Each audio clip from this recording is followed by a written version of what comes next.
బాబును నమ్మడము అనంటే English medium బడుల్ని, CBSE నుంచి ఐబీ ప్రయాణాన్ని, నాడు నేడుని, అమ్మ ఒడిని, గోరు ముద్దును, పిల్లలకిచ్చే ట్యాబులని, ప్రతి క్లాస్ రూమ్ను కూడా డిజిటైజ్ చేస్తూ ఐఎఫ్పి ప్యానల్స్ పెడతా ఉన్న మన స్కూళ్ళని, మన క్లాస్ రూములను, వీటి అన్నింటికీ కూడా రద్దు చెబుతూ చంద్రబాబు నాయుడు గారికి ఓటేయడము అనంటే మన పిల్లల బంగారు భవిష్యత్తును మనమే తాకట్టు పెట్టడము అని చెప్పి ప్రతి ఇంటికి వెళ్ళి చెప్పండి. ఏ ఒక్క రైతైనా కూడా బాబు వాగ్దానాన్ని నమ్మడము అనంటే 2014లో మాదిరిగా మరోసారి తాము నిలువులా మునగడానికి సిద్ధం కావటమే అని చెప్పి ప్రతి రైతన్నకు వెళ్ళి చెప్పండి.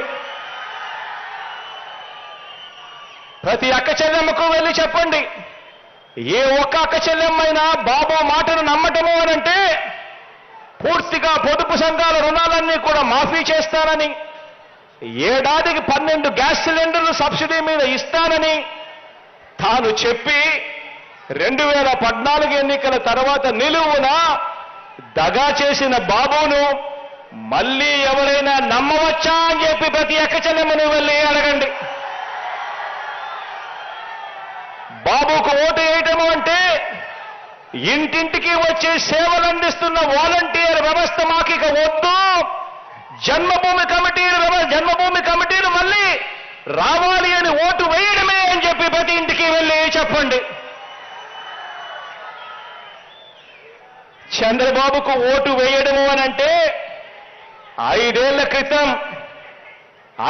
క్రితం వదిలించుకున్న చంద్రముఖిని మళ్ళీ వారి ఇంట్లోకి తీసుకొని రావడమే అని చెప్పి ప్రతి ఇంటికి వెళ్ళి చెప్పండి.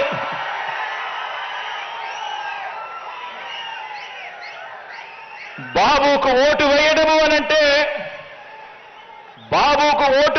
అనంటే డీబీటీ ద్వారా, అంటే మీ బిడ్డ మీ అన్న బటన్ నొక్కుతా ఉన్నాడు, నేరుగా నా అక్క చెల్లెమ్మల కుటుంబాల ఖాతాల్లోకి డబ్బులు వెళ్ళిపోతా ఉన్నాయి. ఎక్కడ లంచాలు లేవు, వివక్ష లేదు.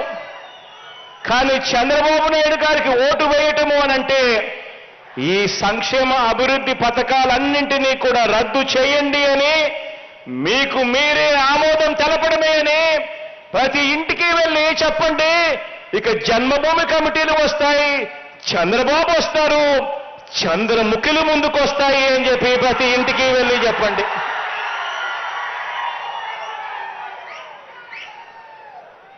ఆ వాలంటీర్ చెల్లెమ్మలంతా కూడా కొమ్ము బిగించి ఈ పేదల వ్యతిరేకల మీద, ఈ పెత్తందారుల మీద, మోసగాళ్ల మీద, ఎల్లో మీడియా అసత్య ప్రచారాల మీద యుద్ధానికి సిద్ధమే అని చెప్పి ప్రతి చెల్లెమ్మ కూడా చెప్పండి.